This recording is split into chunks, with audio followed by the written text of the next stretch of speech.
Hey everyone, how you doing? So, gaming trivia. At this point, it's no secret that I absolutely adore it, whether it be from a game that I'm starting to get into, like Misc Company, or be from a game that I've loved for many years, like Tomodachi Life. Fun fact about both. Did you know that in Misc Company, the Season 5 Battle Pass has a banner reward with green highlights, which references Project Moon's director using green highlights in his live streams? And did you also know that in Tomodachi Life, the Korean version of the game has a unique system called blind dates, where you could set up a Mii with any other Mii of the opposite gender? Yeah, it's pretty interesting stuff. And trivia like this is sometimes my motivation for making content, you know? It's just cool. And that's why I'm continuing my trivia series today. A few months back, I made a video on PvZ1 trivia, and you guys seem to have liked that video a lot, so we're gonna continue. This time around, we'll be covering the second game in the series, technically. PvZ Adventures, I'm sorry. But this is the one that I'm sure a lot of you were excited about, because PvZ2 has one of the craziest histories in the franchise, and to this day, still has fun info floating around. So without any further ado, let's get right into it. We'll start by labeling the sections for the video since there's a lot of trivia that we have to get through, and organization is key for a project like this. So our trivia sections for the video are going to be development, worlds of music, plants, zombies, event and other modes, and miscellaneous. You might notice that this game has more sections than the PvZ1 video did, and this is simply because I wanted to organize better. So let's start with PvZ2's development history because there's quite a lot to cover here. To get off on the right foot, let's begin with the concept art for the game before anything was actually made.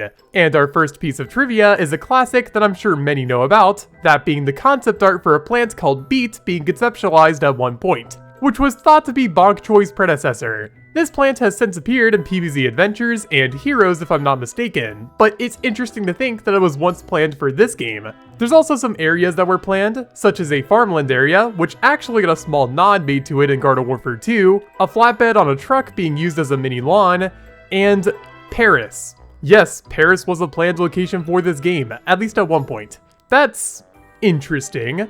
French people, you won today. There's also some early art and concepts for stuff that didn't make it into the game, which might surprise you. As an example, a piece of early ancient Egypt lawn art shows that all zombies were once planned to be invading the house on your lawn through a massive portal, which is pretty neat continuity-wise. On top of this, Far Future once had a world map like the first 3 worlds did back in the day, but it was never used. This art looks pretty cool, I'm not gonna lie. And what's even cooler is this early world map concept art, which shows that each world was going to be linked together with tracks and rails, which makes for some interesting implied visuals. I wonder how it would have actually connected together. And to round out this section, I want to go over some old concept art for plants and zombies alike that seems neat. For one, the football mech was conceptualized to have legs. Oh god. Seagull zombies were also once planned to walk on land, so basically an early version of bug zombies. That's my main takeaway. And to move on to the plant side, Primal Walnut had a lot of concept designs, with one being a literal wall, which is what happens in his plant food effect in the final game. That's pretty funny. And finally, flower pots were planned for PvZ2 again, but this time around they had various tiers to them, which would boost the plants in some way. It's weird, but it was thought of. So, that was some of the trivia that I found for the development of the game, but we're only just getting started. Next up we have the worlds and music, which is a surprisingly varied category all things considered. To start out here, the tutorial levels were once planned to be their own little world, as shown with these assets found in the files. This is a very interesting implication, especially since modern day didn't have anything set in stone, meaning this could have been the only time we would have ever seen the present day in PvZ2 back then, if things were any different. And actually, this is where the next piece of trivia comes from, as modern day wasn't the initial vision for a final world. Time Twister was, which was a world that had a similar idea, albeit not in a modern setting.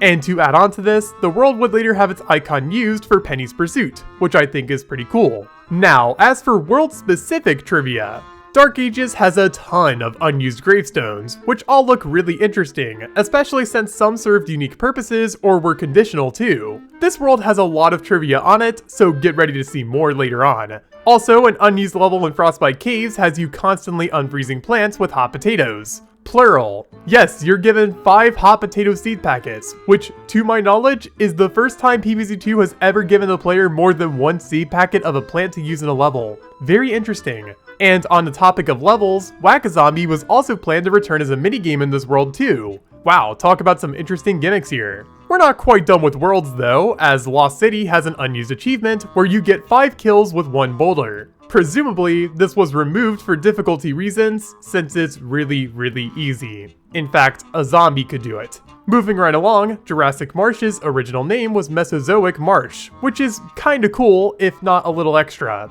And finally, for general world trivia, Modern Day's Begooled minigame has an unused power-up, which seems like it was an early version of the Power Shovel. Pretty neat stuff. But we still have a little more to talk about in this section, that being the music. Sadly, I can't list it all in this video for the audio, since I don't want to stretch it out too long, but I'll have a playlist linked for all music in the description that isn't in the video directly. Anyways, to start out, every single demonstration minigame theme uses different instruments, with Modern Day using every instrument. You can hear it directly by listening carefully to the song, and it's a really fun detail. Also, for a long while on iOS, you couldn't hear said music. And to this day, it's still partially broken. Nice one, PopCap. On a lighter note, Laura Shigehara actually worked on some music for PvZ2, specifically the ancient Egypt wave music you hear in the final game.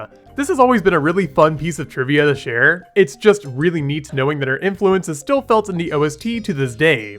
And initially, it was felt more because she also worked on an early version of a Pirate Seas track. Wow, interesting. On the topic of scrapped tracks, Dark Ages has several scrapped music tracks, which only goes to show how much of a development hell this world used to be for PopCap. It really is a goldmine, I could talk about it all day. Interestingly enough, another unused theme is for the Discotron 3000, which is especially cool to me since the track that made it into the game is rarely ever heard as is. But never mind that, because finally, Neon Mixtape Tour used to use actual songs for jam tracks before the music was finished. Something about that is really funny and interesting to me. I'm a big fan. That was a pretty varied set of trivia, so let's keep moving forward with this momentum. Next up being the plants. Oh boy. This section's gonna be long, so get ready for it. We're just gonna rapid fire some of these, so yeah, it's all almanac entries. Oh boy, lore time. Sunflower is canonically a massive star in the world of PvZ. Get your money up, not your funny up. Puffshroom's almanac entry implies the existence of plant social medias in the lore of the world. AKI stands for Autonomous Catapulting Ejectomatic Emitter. That is really hard to say. Thimewarp's entire almanac entry is backwards. Daisy Chain uses they-them pronouns. Shinevine breaks the fourth wall in her almanac entry. Oh no. P-Vine's almanac entry has the writer of it addressing themselves, something that doesn't happen in other entries to my knowledge. Bunchee's almanac entry is the only plant entry to not end with a period, question mark, or exclamation point. BuzzButton has the smallest plant almanac entry. And finally, Iceshroom and Doomshroom are both implied to be the same plants from PvZ1, according to each almanac entry respectively. Oh my god, that's a lot of trivia. And yet, we still have a lot more to get through. If we were to discuss plant families and plant trivia in general, the biggest plant family in the game is Containment, sitting at 18 plants currently, with the smallest plant family in the game being Wintermint, sitting at 12 plants currently. On top of this, there was also a period of time where Springbean could launch zombies high enough into the air to make Blover push them away. This was changed for obvious reasons. Something a little less known here, if Intensive Carrot revives a Holly Barrier, it'll do a lot more damage, but it can't knock back zombies anymore. That's some interesting trivia. Power Lily also has a plant food effect, unbelievably. This effect ironically makes her give out 2 plant foods, which is kinda funny. Sapfling is also interesting, as it's the only plant in the game that can attack zombies directly, but not hurt them. It makes sense when you think about it, but it's also really odd nonetheless. Oh, and to round out this type of trivia, Imitator is the only plant in PvZ2 that has 1 level. He actually has obtainable seed packets, but they do nothing if he gets them. Weird. Moving right along, there's a lot of trivia I have about cut and unused plants and mechanics, so I'm gonna try to boil it down to the most interesting stuff. To start off, Icy Current has a render deep in the files of PvZ2, which, for those who don't know, is a Chinese PvZ2 plant. It's unknown why it's in this game, though many suspect that it was initially going to be for international PvZ2 first. Huh, neat. Alongside that chili plant, Tactical Kook was also planned for this game for a brief period of time, but was eventually dropped because a screen nuke would be boring to work with. I can't disagree. Dark Ages has several cut and unused plants of its own, with many of these having gimmicks that never came back. Of these, Scaredy Shroom was planned to make its debut way back then, 9 years before it actually did. Wow, talk about a slow burn, PopCap.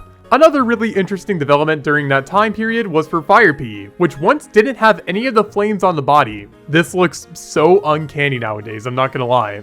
Somewhat unrelated, another early plant piece of trivia is for Marigold, which was once planned to be plantable in-game, and she even works just a little bit if she's re-enabled. This one honestly doesn't surprise me, her animations are really clean. Moving on, some plants once had different sun costs before being added to the game fully, such as Gold Leaf costing 400 sun. Oh wow. Okay, no comment. And to round out this lineup, got a double whammy here. For one, there's an unused bowling bulb for the bowling minigames in Big Wave Beach that actually works just like PvZ1's Giant Walnut. Whoa. Also, there's a costume for bowling bulb called Top Hats, but it's really bowler hats. Oh, brother, this guy stinks! So, that's most of the plant trivia I want to go over in this video. For the sake of not bloating the video with one particular topic, let's move on before I dump even more onto y'all. And we're gonna look at the other long section for the video, the zombies, next. This is bound to be fun. We're gonna start off with a section on the Almanac entries and Almanac in general here, so let's real quick get through these. Zomboni is the only zombie in PvZ2 that has no idle animation in the Almanac. Some zombies in the Almanac have exposed bones in their renders. Flag Zombie's name is Brian. The Egyptian zombies are wrapped up in toilet paper. The shortest Almanac entry in the game belongs to Chicken Zombie, with just 7 characters being used in English. Hunter Zombie's saber-toothed tiger clothing was found at a thrift store. And finally, Impair Imps lose all memories of the zombies they were before. Oh wow, that's a pretty dark one to end this mini section on. This is all fine trivia, but I think we could do better. Let's move on to some of the cut and unused zombies next. Starting off strongly here, there was a Cleopatra zombie that was planned for the game at one point, with her gimmick being a new flavor of Disco Zombie basically. She was supposed to be a mini-boss zombie, but she got cut before she was further fleshed out. Not too surprising, though she does appear in other games nowadays, mostly the Chinese ones. This next one might surprise you, but the Barrel Zombie from PvZ Adventures was also planned to join this game's roster, though it was sadly cut. Thank you Reflourished for bringing it back. A Fast Swimmer Zombie was made for specifically Big Wave Beach, and it's very unfinished, but did you know that it was brought into the game for one-time event only to never be used again, even though it was unfinished? Amazing play, PopCap. And finally, Frostbite Caves has several zombie renders that were never put in the game, all of these being veteran zombies. As a bonus piece of trivia, PvZ2C ended up reusing the core idea of some of these renders for their own Frostbite Cave veteran zombies. And they are cursed. Oh wow. And to round off this section, I'll go ahead and list off some general zombie trivia that I didn't feel fit anywhere else here. Excavator Zombie has eating animations that went unused for over half a decade, until Bramble Bush came out with the exclusive ability to remove his shovel. Cool? I guess? Bugbot Imps. Bugbot Imps are the only imps that don't lose their heads when they're defeated. That's actually a really fun one. It makes sense when you think on it, but still. Several Neon Mixtape Tour zombies have unused idle animations which depict them dancing. Look at their jams. Magician Zombie has a low chance of burning a zombie while trying to teleport them, which is actually supposed to happen. See, there's still some old charm in this game. And finally, hashtag Cake Tank had a unique 15th anniversary render that goes unused, because the event it was supposed to be in had a coding error. Amazing. So, with the Brain Eaters out of the way, all we can really do now is focus on our remaining sections. And these ones are pretty fun. Let's now discuss the events and other modes. I'm sure many of you know this one, but Progressive did several collabs for PvZ2, which means Flow is technically canon in PvZ lore. PvZ and Insurance, two things that I never expected to come together so well. PvZ Heroes also had an event held in PvZ2, with many of the zombies for it never coming back. There was even a Z-Mech Imp boss fight that's rarely ever shown up again. It's a big shame. There was a period of time where some premium paid plants were free to get, such as Goldbloom. Forever mad that I missed out on this one. It's such a bummer. Arena was once called Battles, and it had a different presentation before being reworked into what it is today. This one always surprises me. This mode seems somewhat stable, but I guess not. Also, this mode once had a planned league higher than Jade called Crystal, which you can find in the files of the game. Can you imagine how sweaty a league for the cheaters, I mean good players, would be? Yeesh.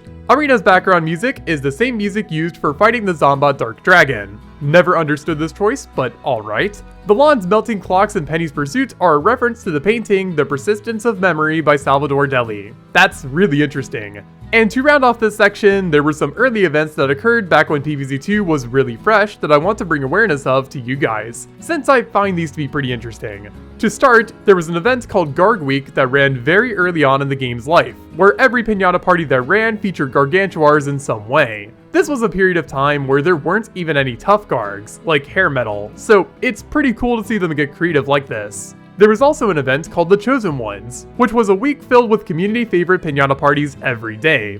I have no idea how PopCap got the info of the favorites, but hey, I won't complain. And finally, there was another event called Super Challenge Week that was a week full of the hardest pinata parties ever made.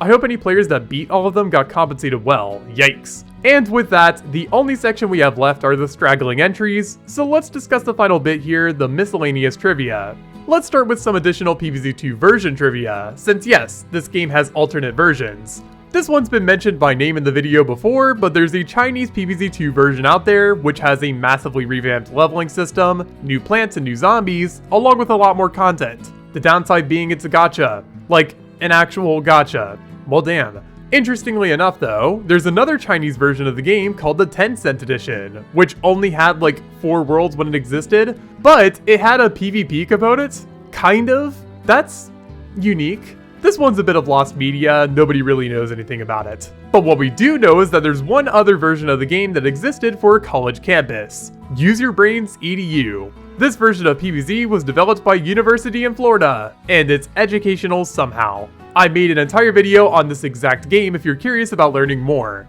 Now, as for out-of-game trivia, Jay and Silent Bob did some ads for PvZ2, and the story for said ads was never continued. Big bummer, I always wanted to know more about their journey. Some PvZ2 renders of some plants exist in Garden Warfare 1's potted plant section, which I always found to be really interesting, especially since this Fire Pea render is different from the one that exists in actual PvZ2. Weird. I also have some Zen Garden trivia here, since it's kinda fun to talk about. At one point, the Zen Garden actually had a world map icon, and though it got scrapped, it was fully made, which is pretty cool to look at. On top of this, the Zen Garden initially had many types of boosts planned, but First Strike was the only one used. This influence is still present in the game nowadays, since several plants that have no Zen Garden boost have watering animations, such as Gravebuster and Imitator. Alright, these last 5 are kind of wildcards that I only found very recently, so they could fit into other sections, but I'm kinda too lazy to update those categories. So, PvZ2's initial title was dropped completely, the It's About Time part. You might not have even picked up on that being gone, but yeah, it's gone now. Cool. Purchasable bacon exists in the files of the game, for some reason. Okay, sure. There's a level in the files of the game called the Chaos Dimension, which spawns random plants and random zombies constantly, showing various lawn stats in the top left tracking everything going on. This is weird, to say the very least. Before the Lost City update made seed packet background designs a permanent inclusion in the game, there existed early versions of every single type of seed packet, which is especially interesting, since most of these get the point across just fine already. Not sure what the problem was with these. And finally, number 90. You already know I stop these videos at a specific number that correlates to the next video's game in some way, and I had to get creative here, so... Did you know that Ultra Tackle in Garden Warfare 1 does exactly 90 damage? Well, now you know. And with that, I think I'll end this video here. I actually have a lot more trivia I could discuss, but I might save some of these for shorts in the future since they're just so interesting. So let me know if you'd like to see those. But as for what was shown in this video, what do you think about the information I've provided? Do you find it interesting? Or maybe you have some trivia of your own to share? Well, tell me all your thoughts in the comment section down below. Also, if you're new around here and you like what you saw, then maybe consider subscribing too. It'd mean a lot to me, and you get to see more content like this in the future, so check it out. And finally, I'd like to give some extra YSI member shoutouts, those being Dan B, Envious, Erokiro, Glitch into Code 867, Johnny Homeowner, and Song. Alongside my other YSI members, thank you all so much for your continued support, y'all rock. And now, as for me here, I'm gonna go fight Erkling Heathcliff. Wish me luck, peace. There once was a bright bomber in Fortnite Battle Royale. This bright bomber went fishing. The bright bomber then saw the fire light out Not just from the campfire, but the fire in their life. Because they're not surviving this next encounter. The ends.